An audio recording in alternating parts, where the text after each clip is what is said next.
Remember when I mentioned I had Byzantine on a slide and I said, don't worry about that now, I'll explain it later. Well, later has come. The Byzantine Empire is a medieval empire that is Christian, and in many ways, it is the Christian heir of the pagan Roman Empire. It kind of builds out of the Roman Empire. But it moves the capital, the Byzantines move their capital from Rome to the city of Byzantium in the year 324. And the guy who does that, his name is Constantine. And, having a healthy ego, he decides to rename the city of Byzantium Constantinople.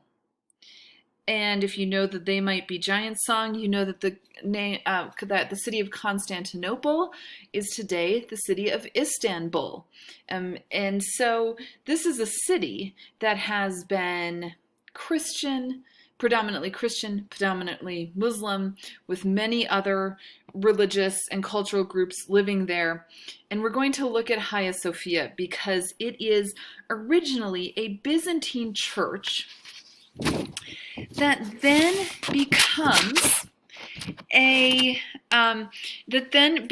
a mosque in 1543 when the Ottoman Turks conquered the Byzantine Empire, and they are Muslims. And so over the next several centuries, this building was used as a mosque. And then in the 20th century, it became a museum, a public site. Finally, the newest development, and you might remember this from the overview for this week, the newest development is that the current leader of Turkey, Erdogan, he just turned this building back into a mosque this summer. He is a more conservative nationalist leader, and he wanted this building to be used for religious purposes. So this kind of complicated religious history is still continuing today. And so this is why you see these four slender minarets on the outside. You might think, well, this doesn't really look like a church. It has these mosque minarets, but the minarets are from the later period.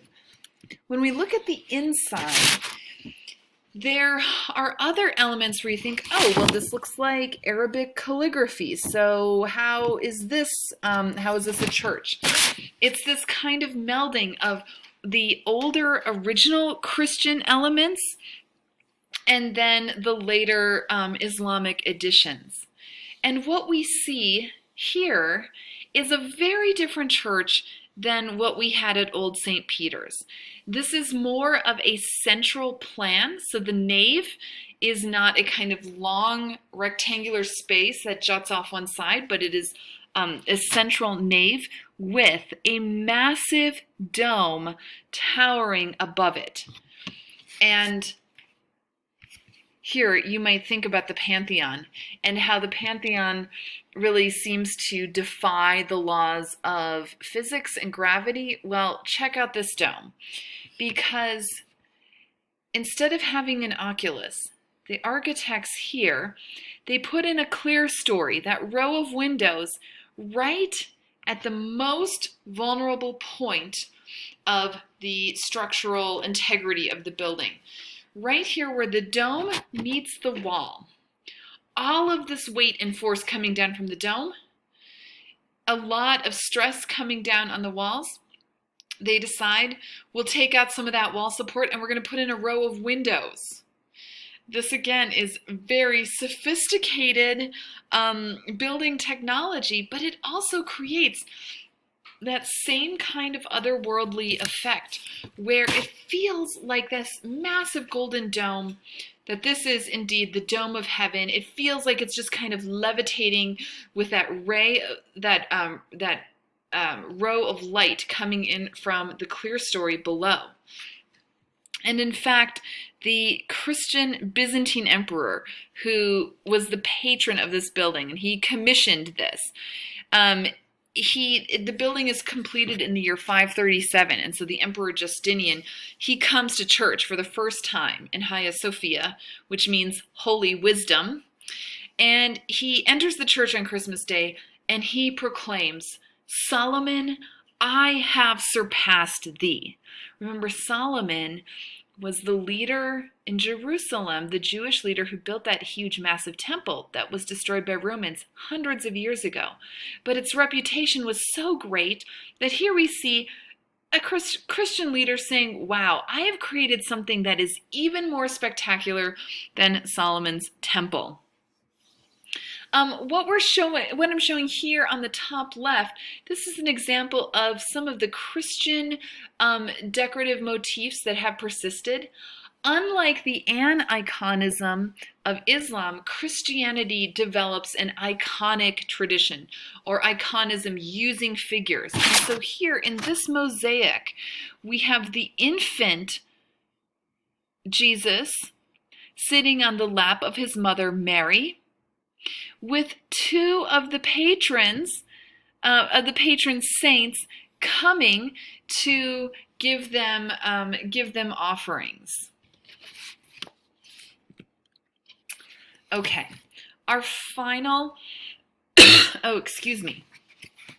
our final monument for our module on sacred space is finally something maybe a little bit closer to home.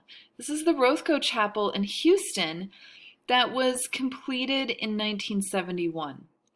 And this is different than any other work we have studied so far because from the beginning, it was designed as a sacred space open to people of all belief systems.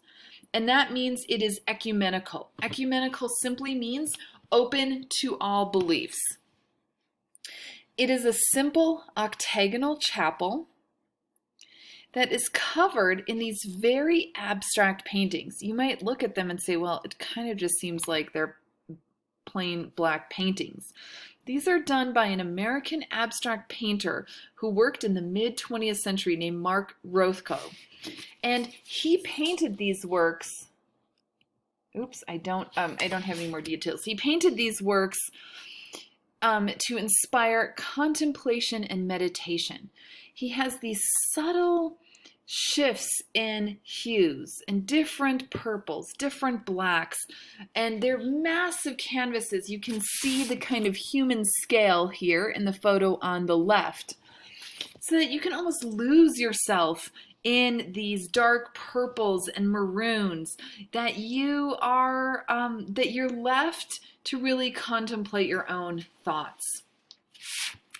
Outside of the chapel is again another abstract modern work of art by the artist Barnett Newman. This is what's called a broken obelisk that he completed in 1967.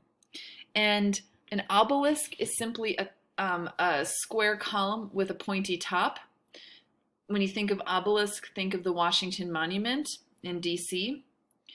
And here, Newman dedicated this broken obelisk, this fractured sculpture, to Martin Luther King Jr., who was assassinated the following year in 1968. And I think that the inclusion of this work dedicated to the most important leader of the Black civil rights movement in the US in the 60s, it really helps to highlight that the Rothko Chapel and its grounds are a site to promote human rights issues and a site for social justice discussions about freedom, equality, and liberation to continue in a place that is truly open to all. All right, that completes this module. Thank you all so much, and let me know if you do have any questions.